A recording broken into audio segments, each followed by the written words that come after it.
Dans cette série de DIY on Wheels, une Austin Cooper S de 1964 s'offre une restauration complète.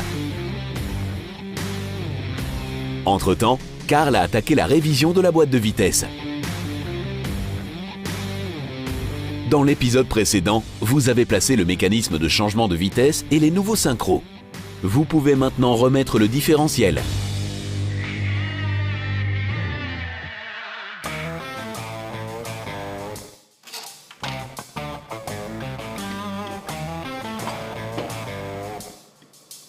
Là, je commence par monter les roulements du différentiel.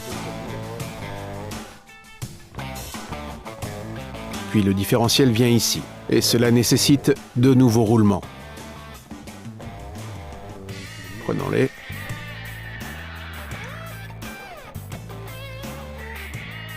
Je dois les passer à la presse.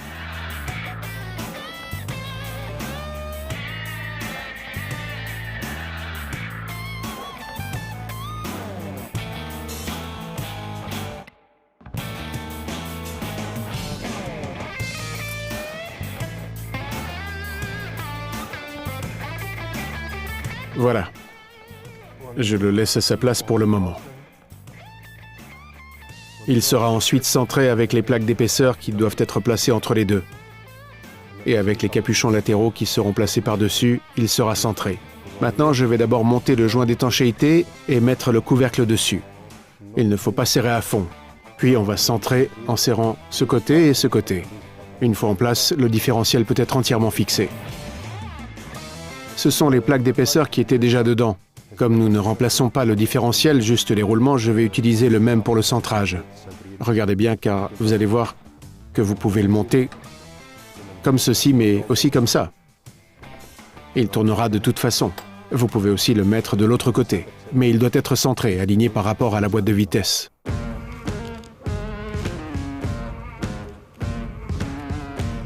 Pour ces deux joints, j'applique d'abord un joint d'étanchéité liquide. C'est surtout pour qu'il reste bien en place lors de l'assemblage du couvercle par la suite.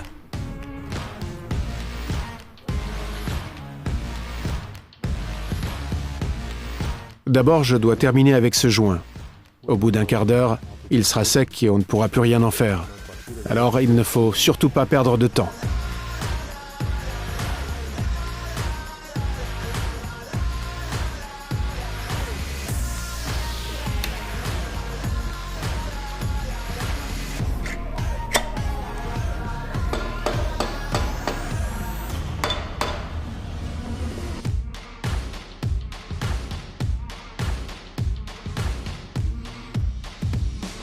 Je vais serrer légèrement, car je dois encore centrer le différentiel dans le boîtier du différentiel.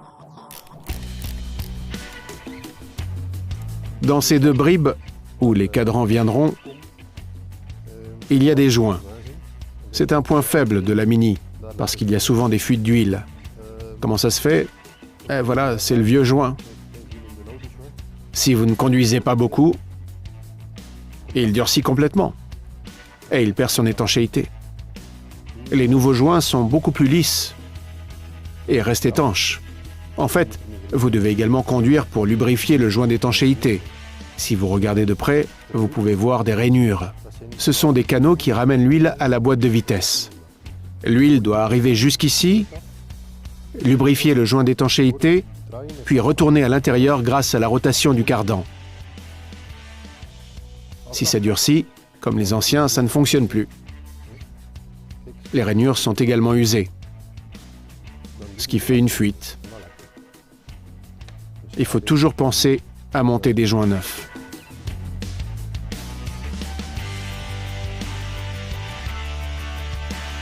Maintenant, je vais mettre les rondelles en place avec un peu de graisse.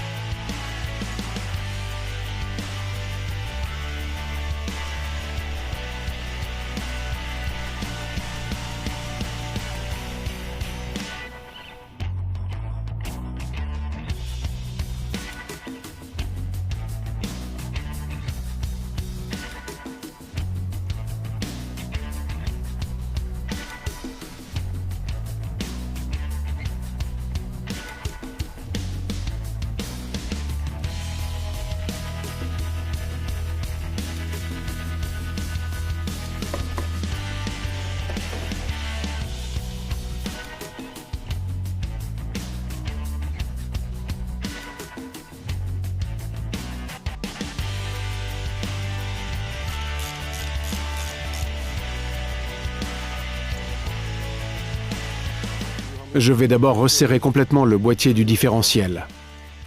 Tout est en place maintenant. Celui-ci à 30 Nm et celui-là à 60. Ils sont un peu plus gros, on peut donc exercer plus de force.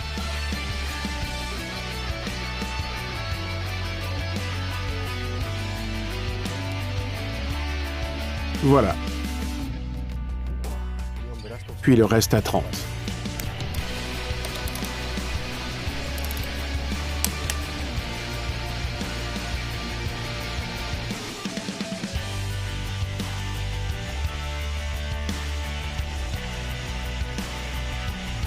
Maintenant, je peux monter une partie du changement de vitesse. Appliquez d'abord un peu de graisse. Pourquoi? Eh bien, cette pièce ne passe pas dans l'huile, mais se trouve ici dans une boîte. Vous ne pourrez donc plus la lubrifier par après. Appliquez de la graisse maintenant pour qu'elle reste lubrifiée pendant une longue période. Il y a un graisseur ici, mais il n'est pas vraiment accessible avec l'échappement juste devant. Vous ne pouvez le lubrifier qu'une fois avant le montage, mais plus après.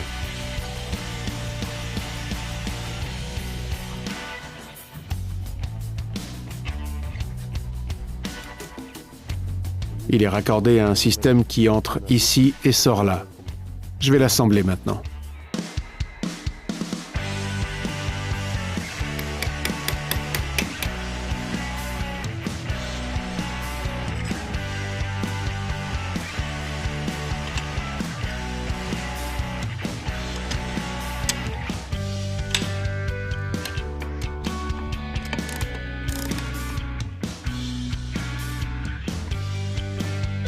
Je peux serrer ça maintenant, à 30 cette fois.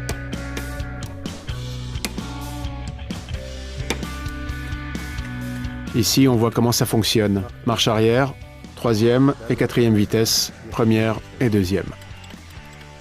Passons d'abord au montage du reste du changement de vitesse, qui vient entre les deux.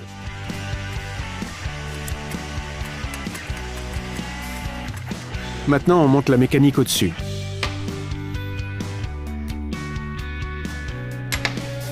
Je le graisse aussi généreusement car il ne pourra plus être lubrifié par la suite.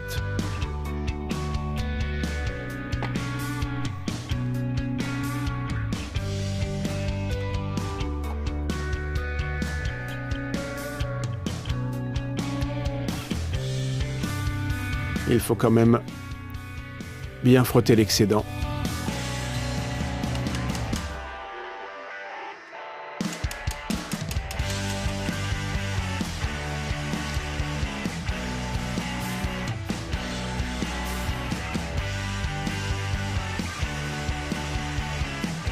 Je resserre bientôt.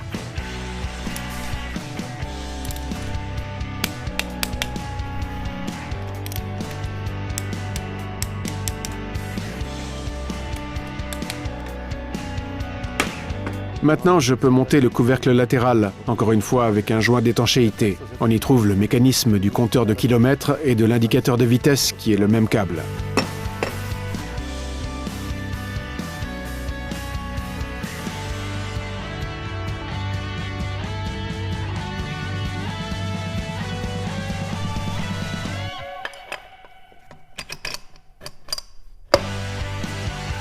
La mécanique doit être bien alignée.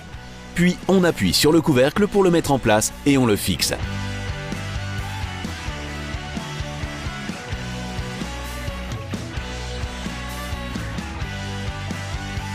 Maintenant, je dois aussi installer les deux billes qui maintiennent le changement de vitesse en place. De cette façon, il reste enclenché sans sauter. Pour ça, je dois incliner la boîte de vitesse. Je laisse d'abord couler un peu d'huile.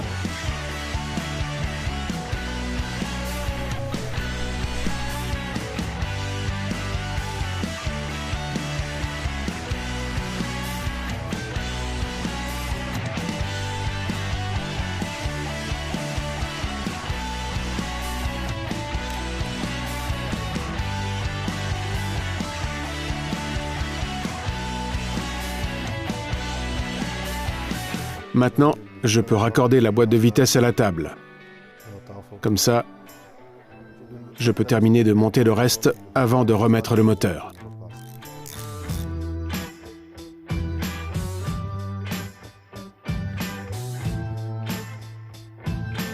Ensuite, je n'ai plus qu'à sécuriser ces écrous.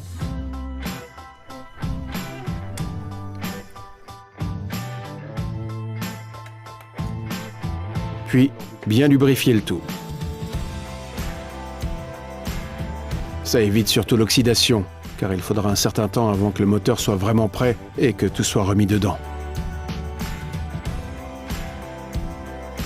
Il y a encore une pièce à remplacer. Et maintenant, c'est le roulement à aiguille du pignon que je vais remplacer. Je ne l'avais pas encore fait car j'en cherchais un nouveau. Je ne pouvais pas non plus prendre le risque de l'enlever et de le casser, sans être sûr d'en trouver un nouveau. Et il fonctionne encore, mais je vais quand même le remplacer. Entre-temps, j'ai reçu le nouveau.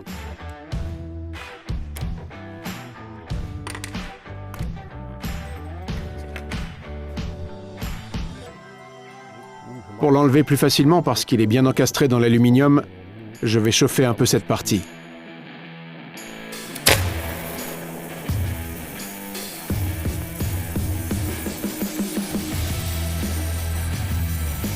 En chauffant, l'aluminium se dilate un peu. Cela facilite le démontage du roulement.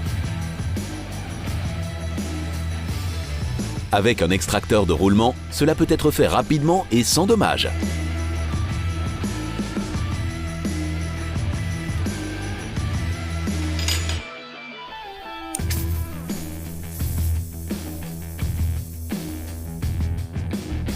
Pour placer le nouveau roulement, il vaut mieux à nouveau chauffer l'ouverture. Le roulement peut alors être facilement monté à l'aide d'un marteau et d'un chapeau aux dimensions appropriées.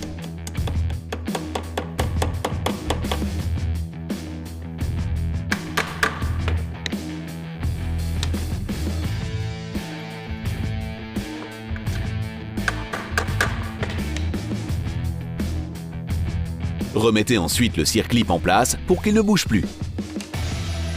Il est muni d'un relief pour venir s'insérer facilement dans la rainure. Autour du pignon maintenant.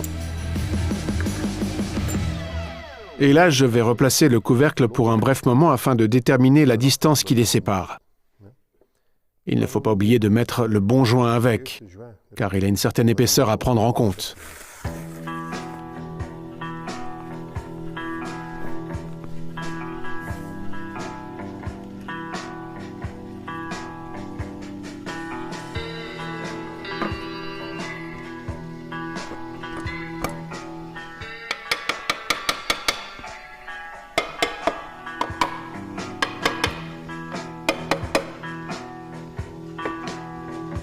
Maintenant, je vais le resserrer pour le moment, bien comme il faut, à 30 newtons.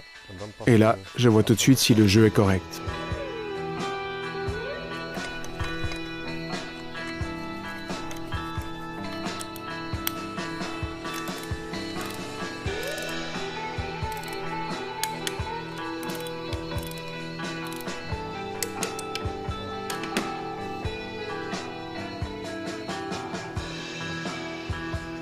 Maintenant qu'il est bien serré, je peux voir si le jeu est bon.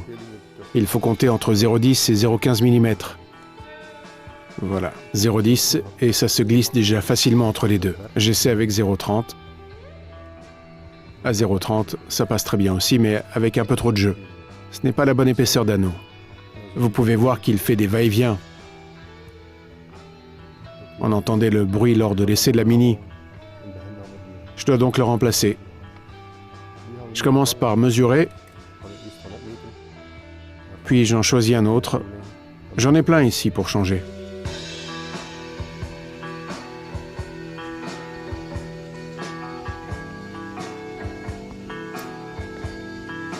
On mesure d'abord ici, et puis on cherche d'autres modèles. Des modèles moins épais, de quelques dixièmes que celui-ci. Celui-là devrait faire l'affaire.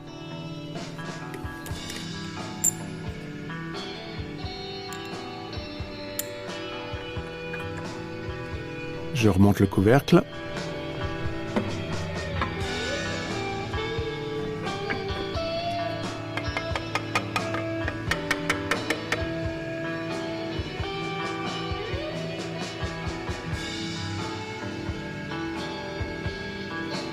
Je mesure à nouveau 0,15 mm. Voilà. et il n'y a plus de jeu quand j'insère un modèle de 0,15 mm. C'est parfait. On peut à nouveau retirer le couvercle pour remettre le moteur en place. Une fois prêt et remonté, je pourrai monter la cloche d'embrayage sur celui-ci.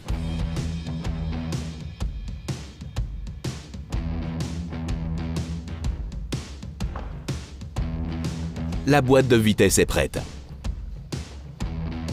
Le levier de vitesse et la transmission doivent aussi être révisés.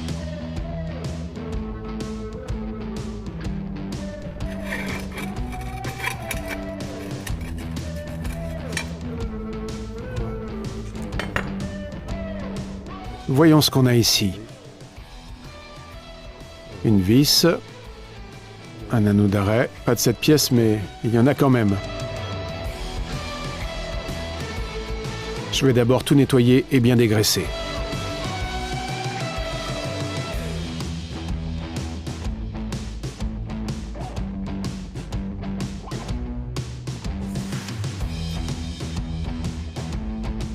Voici la nouvelle pièce, et ça c'est l'ancienne. Je vais la remplacer aussi, mais plus tard, quand je monterai le tout dans la voiture. Je pourrai alors la monter, l'assembler, mais pour le moment ce n'est pas nécessaire. Je vais graisser ça à fond avant de remettre l'essieu en place.